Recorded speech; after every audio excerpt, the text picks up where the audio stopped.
Good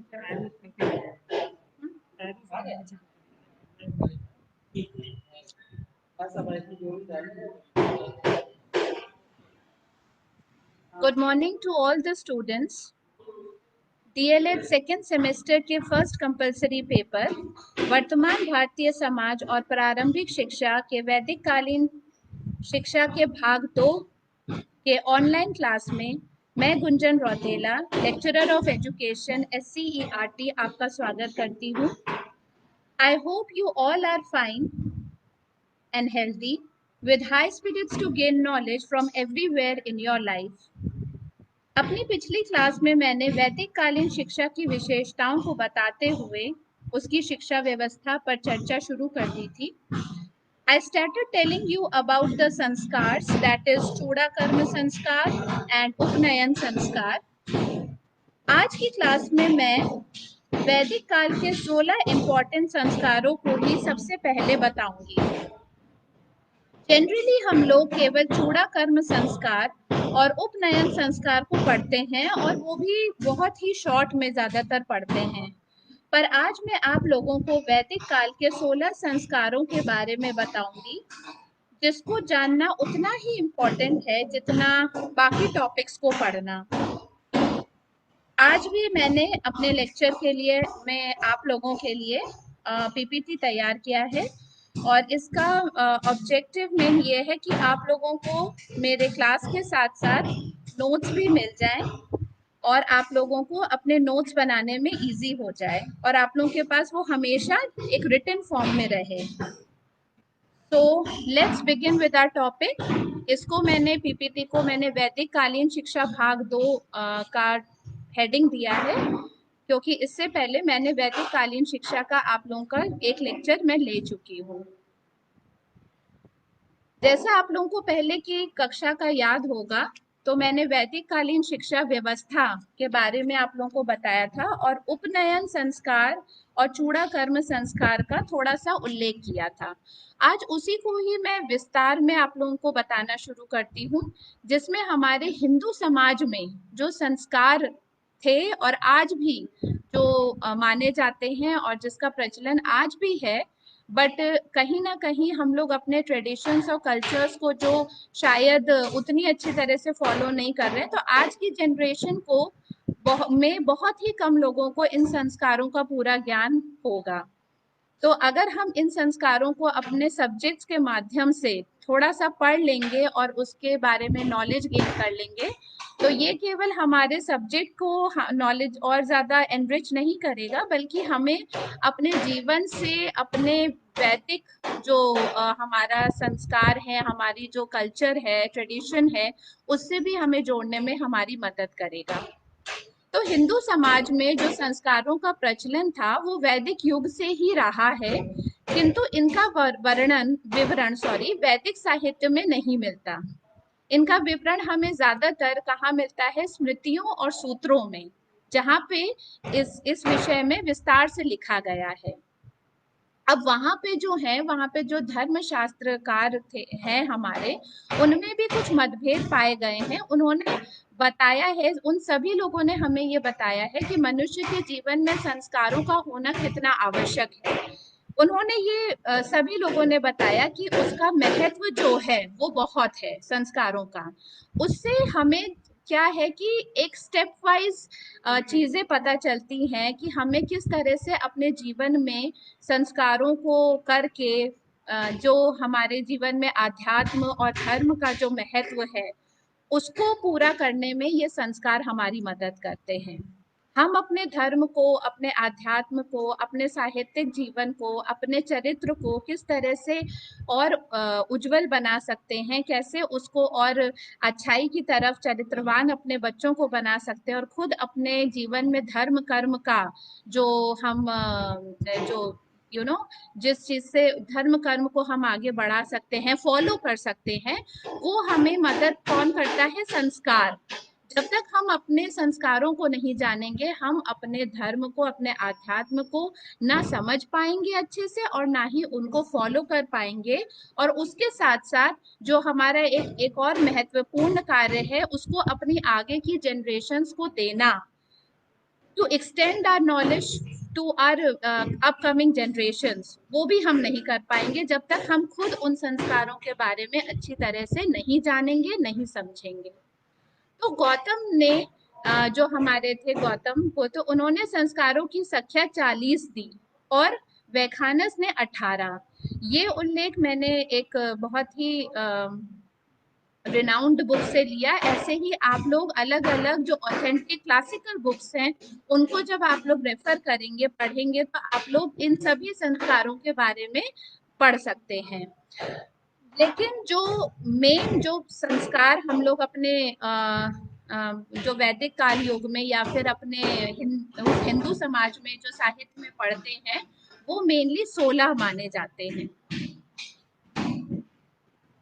Hindu धर्म में मनुष्य के जन्म से लेकर मृत्यु तक 16 संस्कार संपन्न किए जाते हैं। जैसा मैंने आप लोगों को बताया कि वैसे तो 40 और 18 अलग अलग धर्म शास्त्रार्थकारों ने अलग अलग संस्कारों का बताया है, उल्लेख किया है, पर जो मेन 16 है, आज मैं उसी के बारे में आप लोगों से चर्चा करूंगी।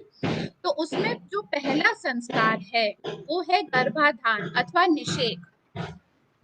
उत्तम संतान प्राप्त करने के लिए जो सबसे पहला संस्कार मनुष्य के जीवन में किया जाता है वो है गर्भाधान अथवा निषेक, जिसमें जो माता है वो इस संस्कार उनके द्वारा ये संस्कार किया जाता है और उसमें उनके गर्भ को सुरक्षित रखने की कामना की जाती है और ईश्वर से प्रार्थना की जाती है कि वो उनका जो गर्भ है वो सुरक्षित रहे, स्वस्थ रहे, वो स्वयं स्वस्थ रहें और उनकी जो संतान हो वो अच्छी हो और सुयोग्य उत्पन्न हो।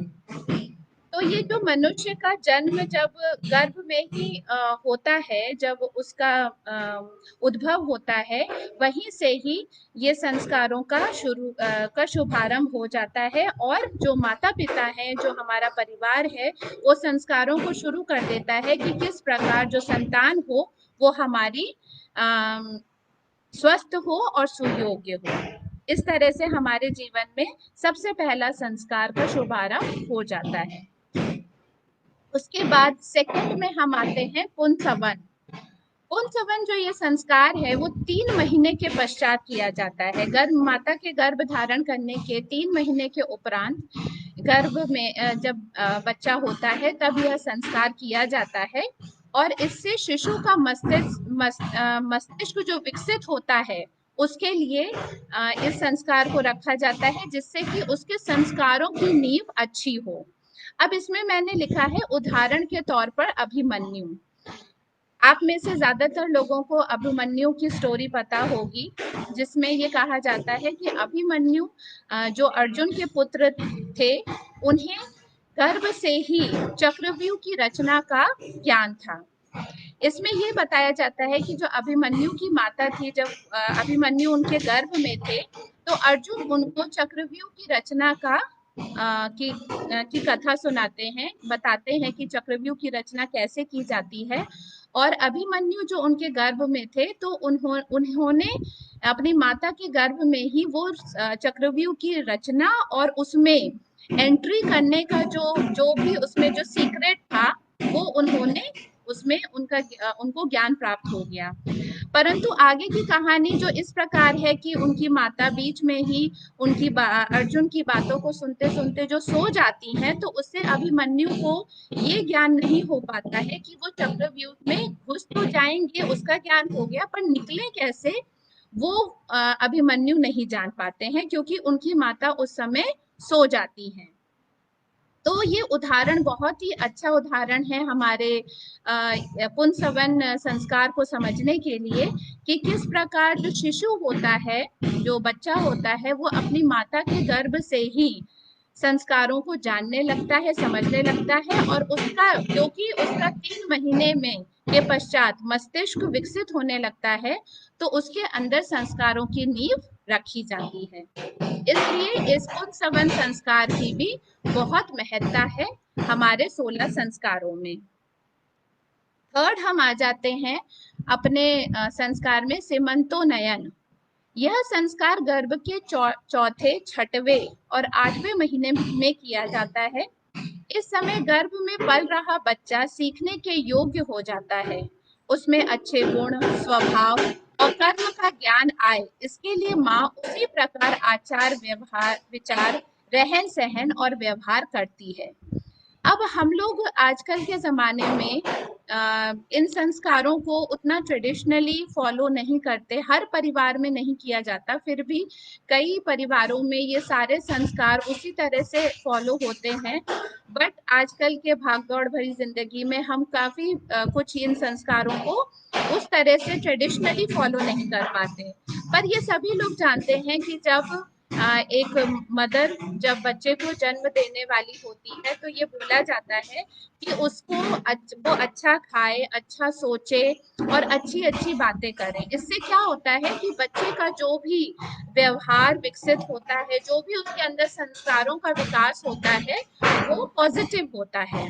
तो ये बातें आज भी हमारे घर परिवार में की जाती है, जिसको हमारे 16 संस्कारों में तीसरे स्थान पर रखा गया, जहाँ पर माता को अच्छी अच्छी बातें, अच्छे अच्छे रहन सहन और खाने पीने का एक एडवाइस दी गई और उन्हें बताया गया कि किस प्रकार गर्भ में पल रहे बच्चे को हम योग्य और सुयोग्य बना सकते हैं अपने संस्कारों के थ्रू। फोर्थ हम आ जाते हैं जात कर्म संस्कार। इसमें जो है शिशु के कई प्रकार के दोष दूर होते हैं।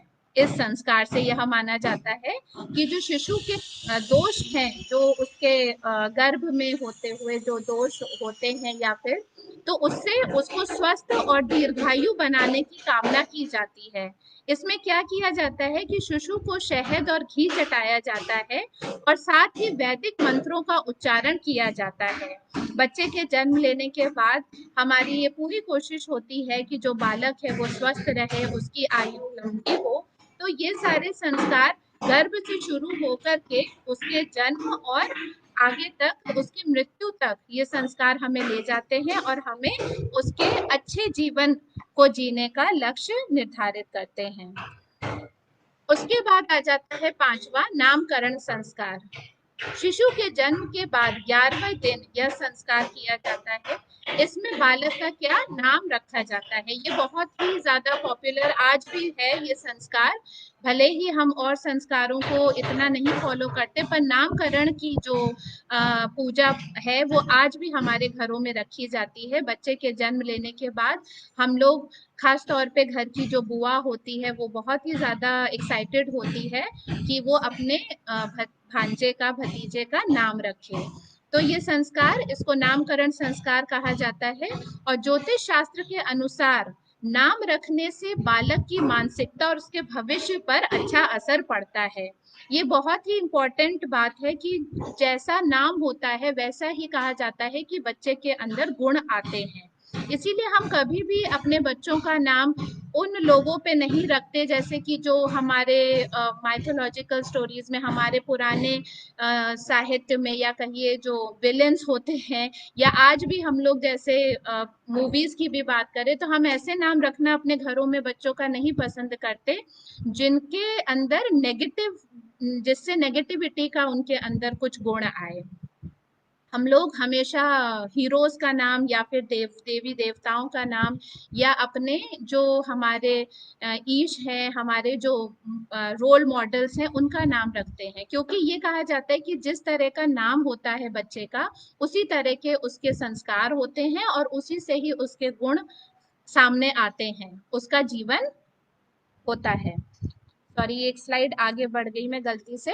तो हम लोग ये नामकरण संस्कार करते हैं। उसके बाद 6 नंबर पे है निष्क्रमण।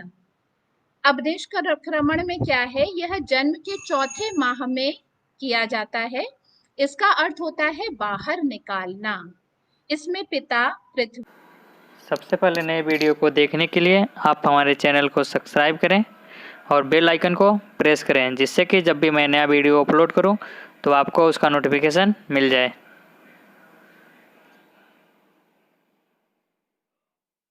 पृथ्वी, जल, वायु और आकाश आदि देवताओं से बच्चों के कल्याण की प्रार्थना करते हैं, जिससे शिशु दीर्घायु और स्वस्थ रहता है। हमारे हर संस्कार में यही उद्देश्य रहा है कि जो हमारा बच्चा हो, हमारा बालक हो, वो दीर्घायु रहे, स्वस्थ रहे और उसके अंदर चरित्र का निर्माण, अच्छे चरित्र का निर्माण होता रहे, उसकी आयु आगे बढ़ती रहे और वो दीर्घायु हो जाए। तो इसी के ही उसमें कंटिन्यूएशन में यह संस्कार चौथे माह में किया जाता है। ये आप लोगों को अपने इस क्या कहते हैं स्टडीज में ये याद रखना जरूरी है पढ़ने के समय, कि आप लोगों को ये याद होना चाहिए कि कौन सा संस्कार कब किया जाता है, स्टेप वाइज। इसमें हम ये नहीं कर सकते कि अपने मन से हम उपनयन को पहले रख दें या चूड़ाकर्म को पहले रख दें, नामकरण को बाद में कर दें। हमें स्टेप वाइज, हर सीरियल वाइज हमें हर संस्कार को याद रखना होगा और उसी हिसाब से अपने आंसर में जब भी आपको ऐसा क्वेश्चन सॉल्व करना होगा तो आप लोगों को स्टेप वाइज और सीरियल वाइज इन जो संस्कारों को लिखना चाहिए और याद होना चाहिए आप लोगों को। तो ये हम लोगों का 6th पे था निष्क्रमण संस्कार, जिसमें शिशु को बाहर लाया जाता है और उसको जो हमारे कहा जाता है जो पंच तत्व हैं या फिर जो हमारी जो देवी देवता हैं, हमारी पृथ्वी, जल, वायु, आकाश, इनसे हम प्रार्थना करते हैं कि हमारे बच्चे का कल्याण हो और उसको दीर्घायु प्राप्त हो। उसके बाद हमारा 7th पे आ जाता है अन्नप्राशन। ये भी आज के समय भी बहुत ही पॉपुलर ये संस्कार है। नामकरण के अलावा ये संस्कार भी हम लोग बहुत फॉलो करते हैं, जिसमें बच्चों के दांत निकलने के समय अर्थात 6th और 7th महीने में की उम्र में यह संस्कार किया जाता है और इस समय बच्चे को अन्न खिलाने की शुरुआत की जाती है। इससे पहले बच्चा पूरी तरह से अपनी माता पे निर्भर करता है और माता के दूध को ग्रहण करता है और उसको वही उसका जो भरण पोषण होता है उसी से। बट इस संस्कार के बाद हमारे घरों में बच्चों को अन्न खिलाया जाता है जिससे कि उनके स्वास्थ्य में वृद्धि होती है और वो इस समाज में और स्ट्रांगली आगे अपने जीवन को जीते हैं।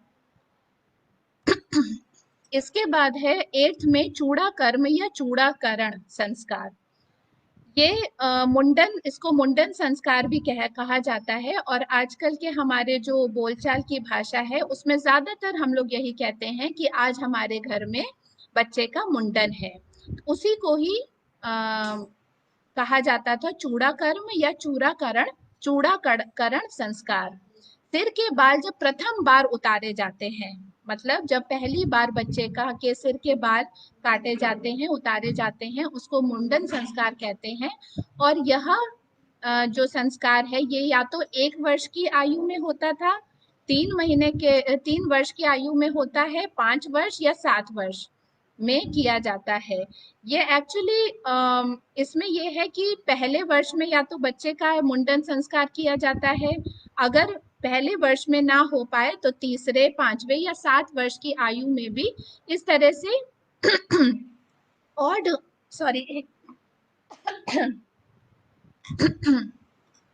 इस तरह से कुछ वर्षों को निश्चित किया गया था कि बच्चों का इस वर्ष में मुंडन संस्कार किया जाएगा। इस संस्कार से बच्चे का सिर माना जाता है कि मजबूत होता है और बुद्धि तेज होती है। साथ ही शिशु के बालों में चिपके कीटाणु नष्ट होते हैं और वह स्वस्थ होता है।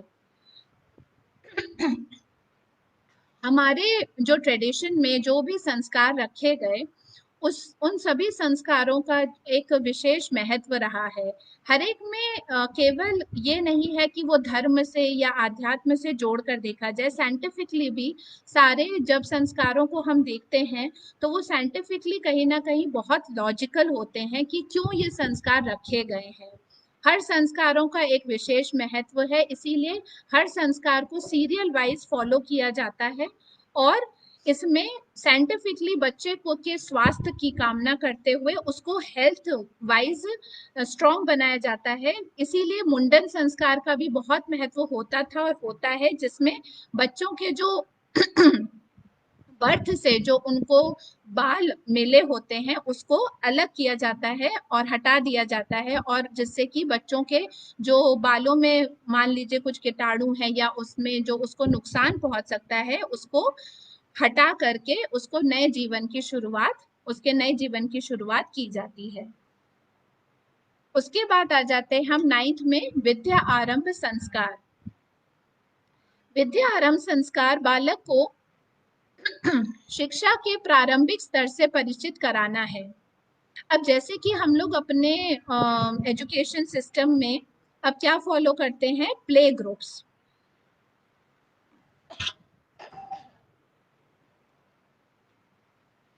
जैसे हम लोग अपने सिस्टम में प्ले ग्रुप्स को शुरू करते हैं और कहा जाता है कि बच्चे को 3 वर्ष की आयु में या उससे पहले भी अक्षरों का ज्ञान करा दिया जाए और थोड़ा थोड़ा पढ़ना लिखना एक्टिविटीज के माध्यम से, खेल कूद के माध्यम से उसका शुरू कर दिया जाए। उसी तरह पहले ये विद्या आरंभ संस्कार के रूप में प्रचलित था, जहाँ पे प्राचीन काल में जब गुरुकुल की परंपरा थी तो बालक को वेदाध्ययन के लिए भेजने से पहले घर में अक्षर बोध कराया जाता था और उसका भी शुभ मुहूर्त रखा जाता था। आज भी जब हम लोग अपने घरों में बच्चों को की शिक्षा शुरू करने की कोशिश करते हैं, अपने बच्चों को पढ़ाना शुरू करते हैं, आजकल की सारी मदर्स एजुकेटेड हैं और वो घर पे ही कोशिश करती हैं कि स्कूल जाने से पहले बच्चा कम से कम ABCD 1 to 100 अ आ इ ई क ख ग घ समझ जाए, सीख जाए।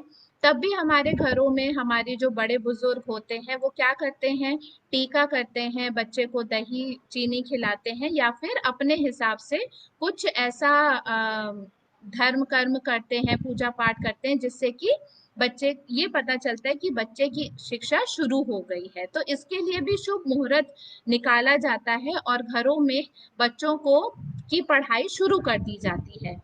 अब आजकल की मदर्स वर्किंग होती हैं तो वो क्या करते हैं, प्ले ग्रुप में डाल देते हैं। उसमें भी यही है विद्या आरंभ कि बच्चे का पढ़ने का सिलसिला अब शुरू हो गया है, उसके हाथों में पेन पकड़ा दिया गया है और उसने पढ़ना शुरू कर दिया है। वो यहीं से हमारा विद्या आरंभ संस्कार शुरू हो जाता है। उसके बाद हम आते हैं अपने 10वें संस्कार में, जो है कर्ण वेद संस्कार। ये हमारे हिंदुओं में बहुत ही प्रचलित संस्कार है और इसको आज भी करते हैं। इसका अर्थ होता है कान को छेदना। एक्चुअली इसको करने के कुछ कारण माने जाते थे और जो 5 मुख्य कारण है वो है, एक तो आभूषण पहनने के लिए जो लड़कियों का मेनली बालिकाओं का किया जाता था और किया जाता है। दूसरा, कान छेदने से ज्योतिषानुसार राहु और केतु के बुरे प्रभाव बंद हो जाते हैं। ये सब कुछ चीजें हैं जो हमारे धर्म से जुड़ी हुई हैं और ज्योतिष से जुड़ी हुई चीजें हैं जिसको आज भी फॉलो किया जाता है। इसका तीसरा जो कारण है वो साइंटिफिक है, जो थोड़ा सा हम लोग अगर समझे तो एक्यूपंक्चर जो एक क्रिया है उसको भी ये मदद करता है, जिससे मस्तिष्क तक जाने वाली नसों में रक्त का प्रवाह ठीक होता है। मैंने आप लोगों को बताया हमारे सारे संस्कार भले ही हम इसको ट्रेडिशनली फॉलो करें, हम ये सोचे कि ये हमारे धर्म से जुड़े हुए हैं, बट कहीं ना कहीं ये हमें साइंटिफिक नॉलेज देते हैं कि हमारे बॉडी में जो भी पार्ट्स हैं वो कैसे ठीक से चलें और कैसे ठीक से वो वर्क करें। इसलिए ये संस्कार अलग अलग तरीके से किए जाते थे और आज भी फॉलो किए जाने चाहिए। इसमें एक्यूपंक्चर का एक रोल होता है, जो कान छेदने से कहा जाता है कि नसों में जो रक्त का प्रवाह है वो बढ़ जाता है। चौथा इसका कारण है श्रवण शक्ति बढ़ती है। कहा जाता है कि जब कर्ण वेद होने के बाद बच्चे की जो श्रवण सुनने की शक्ति है उसमें भी बढ़ोतरी होती है। और पांचवा, इससे यौन इंद्रियां पुष्ट होती हैं। ये सारे ही संस्कार हमारी बॉडी को और अच्छे से वर्क करने में, एक्टिव बनाने में और हमें हेल्दी बनाने में मदद करते हैं। उसके बाद है हमारा 11th उपनयन संस्कार। इसको यज्ञोपवीत या जनेऊ संस्कार भी कहते हैं। अब इसमें क्या है, ये आप लोग अपने बुक्स में पढ़ते हैं, और ज्यादातर हम ये पढ़ते हैं कि गुरु के समीप जाना, गुरु के समीप बैठना और ज्ञान अर्जित करना, उसको हम ये मानते हैं कि वो उपनयन संस्कार है। तो इसमें उप का सही अर्थ होता है पास, और नयन का मतलब होता है ले जाना, अर्थात गुरु के पास ले जाना।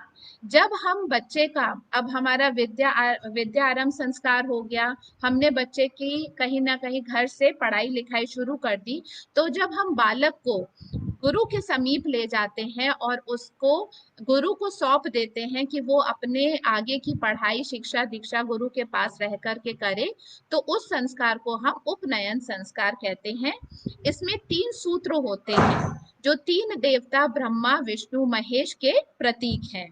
इस संस्कार से बालक की शिक्षा का शुभारंभ होता है और उसमें आध्यात्मिक भाव जागृत होता है। जब वो गुरु के समीप जाता है, उनके पास जाता है, और वो स्वयं को समर्पित कर देता है अपने गुरु को कि अब मुझे आपसे ही शिक्षा दीक्षा लेनी है, आपके ही समीप रह करके मुझे अपने ज्ञान को अर्जन करना है, अपनी शिक्षा को प्राप्त करना है, अपने जीवन को उज्जवल बनाना है। तो उसका, जब वो ये सौंप देता है अपने गुरु को, तो उसको हम उपनयन संस्कार कहते हैं। उसके बाद है 12वें में वेदारंभ। वेदारंभ में क्या है कि व्यक्ति को वेदों का ज्ञान दिया जाता है। अब शिक्षा की शुरुआत हो गई, पर हमारे जो वैदिक कालीन शिक्षा थी और जो हमारी आज भी हिंदू साहित्य का आध्यात्म का जो मेन बेस है वो क्या है, हमारे 4 वेद हैं। तो जब इसके अंतर्गत व्यक्ति को वेदों का ज्ञान दिया जाता है तो उसको हम कहते हैं वेदारंभ संस्कार। इस संस्कार को जन्म से 5वें या 7वें वर्ष में किया जाता है, और यह संस्कार प्रायः वसंत पंचमी को किया जाता है। उसके बाद हम 13th आ जाते हैं अपने 13वें संस्कार में, केशांत अथवा गोदान। अब इसमें जो हमारा मुंडन संस्कार पहले किया जाता है, उससे ये थोड़ा सा अलग इस प्रकार से है। कई बार हम क्या करते हैं, बुक्स में देखते हैं, कई जगह ऑनलाइन भी जब हम ये संस्कार पढ़ते हैं तो हम देखते हैं कि केशांत और मुंडन को एक बना के बोला जाता है, एक ही सिनोनिम माना जाता है। पर ये मैंने आप लोगों को बताया कि जो जितने भी ये 16 संस्कार हैं वो सीरियल वाइज आप लोगों को पता होना जरूरी है, और इसको आप लोग बहुत अच्छे से देखिएगा कि केशांत अथवा जिसको हम गोदान कहते हैं और मुंडन संस्कार में थोड़ा सा डिफरेंस है। क्या डिफरेंस है कि मुंडन संस्कार पहले किया जाता है, जिसको हम चूर्ण संस्कार, चूर्ण चूड़ाकरण संस्कार कहते हैं, और ये केशांत संस्कार जो है ये विद्यार्थी के 16th ईयर में किया जाता है, और मनु के विचारानुसार गर्भ से लेकर 16वें वर्ष तक ब्राह्मण का, अब इसमें देखिए ये भी कैटेगराइज किया जाता है, किया गया है वर्ग के अनुसार कि ब्राह्मण, जो जो भी विद्यार्थी ब्राह्मण वर्ग का था उसका 16वें वर्ष में, जो क्षत्रिय वर्ग का है उसका 22वें वर्ष में, जो वैश्य वर्ग का है उसका 24वें वर्ष में केशांत संस्कार संपन्न किया जाता है। अब इसमें क्या है कि जब 16वां वर्ष विद्यार्थी कंप्लीट कर लेता है तो कहा जाता है कि ये एडोलसेंस एज है। ये आप लोगों को जो लिखा है वो तो आपको मैं पढ़ के बताऊंगी, पर मैं जो आप लोगों को एक्सप्लेन कर रही हूँ वो आप लोग ध्यान से सुनिए कि जो 16th ईयर है वो एडोलसेंस स्टेज मानी जाती है, जिसमें हम ये मानते हैं कि जो बच्चे होते हैं उनका दिमाग थोड़ा सा डिस्ट्रैक्शन की तरफ जाता है, वो अलग अलग, वो पढ़ाई लिखाई से थोड़ा अलग होकर के समाज की तरफ ज्यादा इंक्लाइंड हो जाते हैं, उन्हें और ज्यादा अपने आसपास के सराउंडिंग से वो अट्रैक्ट होते हैं। तो इस समय ये संस्कार रखा जाता था ताकि उनका जो मस्तिष्क है वो सही दिशा में ही आगे बढ़े, चैनलाइज करने के लिए, एक तरह से उनको सही मार्ग में चैनलाइज करने के लिए यह संस्कार किया जाता था। शिक्षा प्राप्ति के पूर्व शुद्धि जो जरूरी है वो करने के लिए यह संस्कार अत्यंत आवश्यक था। अतः प्राचीन काल में गुरुकुल से शिक्षा प्राप्ति के बाद भी केशांत संस्कार किया जाता था। जितना जरूरी पहले की शुद्धि जरूरी थी, उतना ही जरूरी था कि शिक्षा प्राप्ति के दौरान या शिक्षा प्राप्ति के बाद भी बच्चों का दिमाग सही जगह पे चैनलाइज्ड रहे, और इसलिए यह संस्कार किया जाता था और आज भी इसको कई जगहों पे फॉलो किया जाता है। केशांत को गोदान भी कहा जाता है क्योंकि इस संस्कार के मंगलमय अवसर पर ब्राह्मण आचार्य को गोदान दिया जाता था। जो ब्राह्मण आचार्य होते हैं उनको गौ का दान, गोदान मीन्स गौ का दान किया जाता था, इसलिए इसको केशांत संस्कार भी कहते हैं और गोदान संस्कार भी कहा जाता है। कभी कभी यह संस्कार विवाह के पूर्व भी संपन्न किया जाता था। इसके बाद हम आ जाते हैं अपने 14th संस्कार में, जो है समावर्तन संस्कार। इसका अर्थ है फिर से लौटना। आश्रम या गुरुकुल से शिक्षा प्राप्ति के बाद व्यक्ति को फिर से समाज में लाने के लिए यह संस्कार किया जाता था। मीन्स जब बच्चे ने अपनी शिक्षा प्राप्त कर ली और वो प्रैक्टिकली अपने समाज में वापस आने के लिए पूरी तरह से तैयार हो गया, उसने ज्ञान अर्जन कर लिया, शिक्षा प्राप्त कर ली, तो किस प्रकार वह विद्यार्थी अपने जीवन में, अपने समाज में कैसे वापस आए और कैसे उसमें अपने आप को एडजस्ट करे, कैसे उसमें कंट्रीब्यूट करे, इसलिए यह संस्कार किया जाता था। विद्यार्थी जीवन की समाप्ति और गृहस्थ जीवन में पुनः लौटने के समय, इसमें गृह जीवन लिखा है, इसको आप लोग गृहस्थ जीवन कर लीजिएगा। और गृहस्थ जीवन में वो कैसे वापस आए और उसमें वेल एडजस्टेड पर्सनालिटी की तरह से अपने जीवन को आगे बढ़ाए, इसलिए यह संस्कार किया जाता था। इसमें गुरु शिष्य को नया वस्त्र, जो गुरु होते थे वो शिष्य को नया वस्त्र देते थे, आभूषण देते थे, जूता, पगड़ी, अंजन, छाता देकर विदा करते थे। मीन्स इसमें गुरु और शिष्य का इतना गहरा संबंध था कि जब शिष्य अपनी विद्या प्राप्त करके, शिक्षा प्राप्त करके अपने जीवन में वापस लौटता था, गृहस्थ जीवन को जाता था, तो गुरु उनको इस तरह से विदा करते थे। होमादि क्रिया के बाद शिष्य विद्यादान का व्रत लेता था और अंत में या तो अपनी सामर्थ्य अनुसार और या फिर गुरु की इच्छा के अनुसार गुरु को गुरु दक्षिणा देता था। आप लोगों ने ये गुरु दक्षिणा वर्ड बहुत बार सुना होगा और इसका उस समय भी बहुत ज्यादा महत्व था, क्योंकि गुरु कोई फीस नहीं लेते थे। ऐसा कोई भी हार्ड एंड फास्ट उनके ऊपर ये बर्डन नहीं था कि शिष्य गुरु को कुछ फीस दें या कैसे उनकी फीस को मतलब स्कूल की फीस को दें।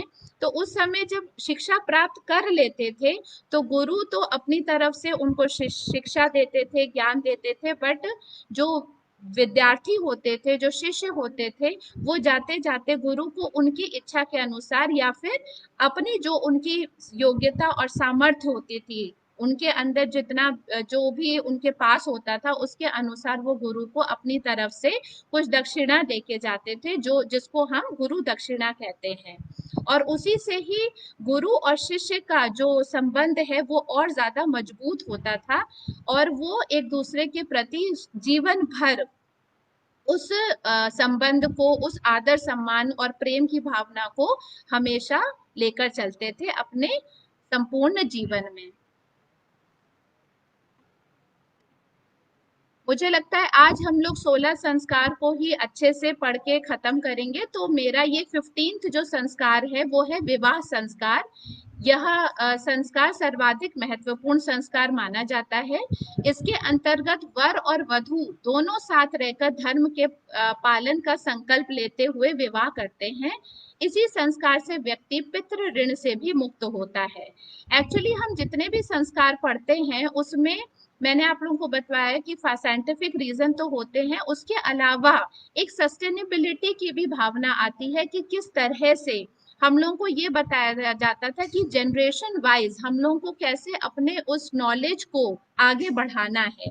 आप लोगों ने अभी जो इससे पहले हम लोगों ने पढ़ा समावर्तन संस्कार, इसमें एक लाइन थी कि वो इसमें जो शिष्य है वो ये बोलता है कि हम आगे अपने जीवन को कैसे समाज के तरफ हम लोग कंट्रीब्यूशन करेंगे और रिस्पॉन्सिबल बनेंगे। उसी तरह जो विवाह संस्कार है उसमें जो शादी होती है या शादी होती थी उसमें वर और वधू का जो मेन रोल है वो ये है कि वो संकल्प लेते हैं कि वो अपने परिवार को, अपनी जनरेशन को, अपनी पीढ़ी को आगे बढ़ाएंगे और इस तरह से वो पितृ ऋण से भी मुक्त होते हैं। जो व्यक्ति होता है वो पिता के ऋण को कैसे पूरा करता है, जब वो स्वयं पिता बनता है, जब वो अपने वंश को आगे बढ़ाता है तो वो पितृ के ऋण से मुक्त होता है। और वो जब स्वयं पिता बन के एक शिशु का लालन पालन करता है, पोषण करता है, तब वो उस पिता, अपने पिता के ऋण से कहते हैं मुक्त होता है। तब जाके उसको अपने पिता से जो प्राप्त हुआ है वो अपने शिशु को देता है और उस जनरेशन को आगे बढ़ाता है। इसी प्रकार हम अपने लास्ट 16वें संस्कार में आते हैं, अंत्येष्टि। अब ये हमारे जीवन का लास्ट संस्कार कहा जाता है। इसको अंतिम अथवा परिग्रह संस्कार भी कहा जाता है।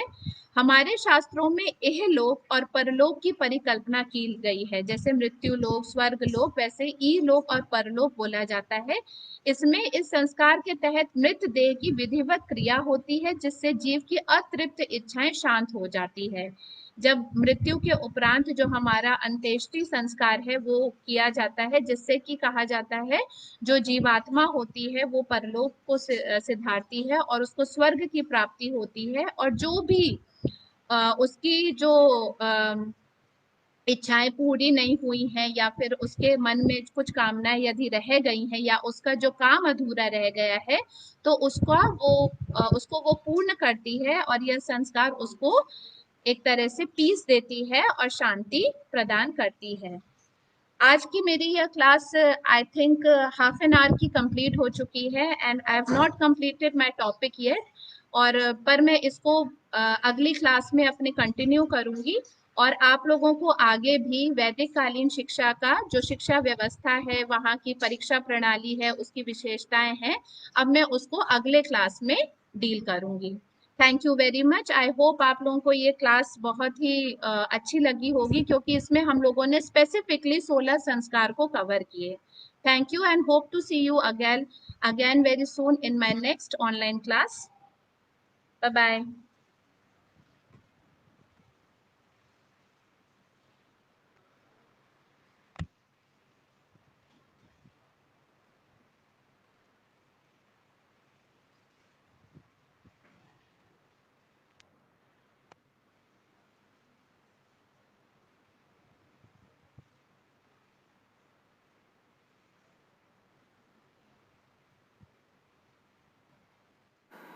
सबसे पहले नए वीडियो को देखने के लिए आप हमारे चैनल को सब्सक्राइब करें और बेल आइकन को प्रेस करें, जिससे कि जब भी मैं नया वीडियो अपलोड करूं तो आपको उसका नोटिफिकेशन मिल जाए।